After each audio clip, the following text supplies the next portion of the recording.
Welcome to our channel. Today we're diving into the world of fighter jets, specifically the F-16 and the F-22. Now, these are two very different jets with very different roles, but there's one area where they overlap in a really interesting way: thrust vectoring. You see, thrust vectoring is all about controlling the direction of your jet's exhaust, which, if you're clever enough with the engineering, lets you do some pretty wild maneuvers. It's the kind of thing that separates dodging missiles from becoming a missile-dodging light show. So, which of these jets does thrust vectoring better? Well, that's what we're here to find out. Let's break down the F-16 and the F-22, look at their thrust vectoring systems and see what they can really do in the air. Now, the F-16, it's a bit of a veteran in the sky. First flown in 1974, it's been a workhorse for the United States Air Force and a good handful of other countries, but there's a bit of a twist when it comes to the F-16 and thrust vectoring, because not all F-16s have it. In fact, the early models, they were all about that conventional aerodynamic design. It wasn't until later, with upgrades and variants like the F-16 MATV, that's multi-axis thrust vectoring, and the F-16 Vista, variable stability in-flight simulator test aircraft, that we started to see thrust vectoring integrated. These test programs, they weren't just about slapping some movable nozzles on and calling it a day. They were about pushing the limits of what the F-16 could do. Imagine an F-16 pulling off maneuvers that would make even a seasoned pilot's head spin. That's what these programs were exploring. But there's a catch. See, the F-16's thrust vectoring, it's not primarily designed for combat. It's more about control, about enhancing maneuverability at low speeds, and giving the aircraft better handling in high alpha situations. You know, those moments when the aircraft is at a high angle of attack, almost on the verge of stalling. Now, while the F-16's thrust vectoring might not be about turning the jet into an airshow acrobat, it does have some tactical advantages. Think about it. Improved agility means a smaller turn radius, which can be incredibly useful in a tight dogfight. It means the F-16 can get into position to line up a shot faster, potentially giving it an edge in a close quarters engagement.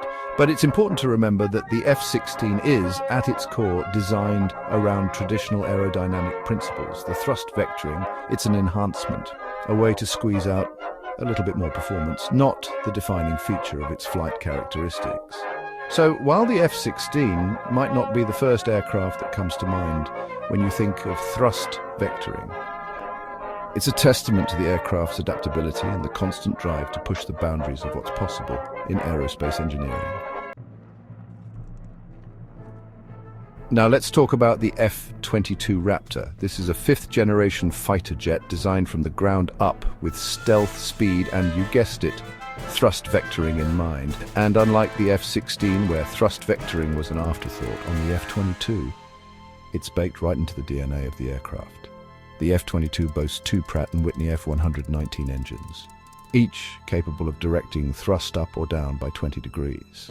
That might not sound like much, but trust me, when you combine that with the aircraft's aerodynamics and control surfaces, you get an aircraft that can practically dance through the sky.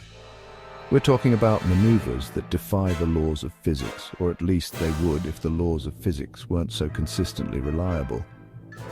The F-22 can pull off incredibly tight turns, almost coming to a complete stop in mid-air. It can change direction with a swiftness that would leave most other aircraft struggling to keep up. But the F-22's thrust vectoring isn't just about looking cool in air shows. It gives the aircraft a significant tactical advantage in combat. Imagine this. An F-22 is engaged in a dogfight with an enemy aircraft. The enemy pilot thinks they have the F-22 lined up perfectly for a shot. But then, with a flick of its thrust vectoring nozzles, the F-22 seemingly teleports, shifting its position in the blink of an eye. Suddenly, the enemy pilot finds themselves outmaneuvered, staring at a set of F-22 afterburners as it disappears into the distance. And it's not just about evasive maneuvers. The F-22's thrust vectoring also allows it to maintain control at extremely high angles of attack, meaning it can point its nose at an enemy aircraft even when it's not flying directly towards it. This gives the F-22 a significant advantage in a dogfight, as it can bring its weapons to bear on an enemy even when it seems like it shouldn't be able to. Now, some people might argue that the F-22 relies too heavily on thrust vectoring, that it's a crutch that masks other deficiencies in its design, but I disagree. The F-22 is a masterpiece of engineering, a testament to what's possible when you combine cutting-edge technology with a deep understanding of aerodynamics. The F-22's thrust vectoring isn't a gimmick, it's a fundamental part of what makes it the most capable fighter jet in the world today. It gives the aircraft an unparalleled level of maneuverability, agility, and control, making it a force to be reckoned with in the skies. So there you have it, the F-16, a nimble fighter enhanced by thrust vectoring, and the F-22, a predator of the skies designed around this very technology.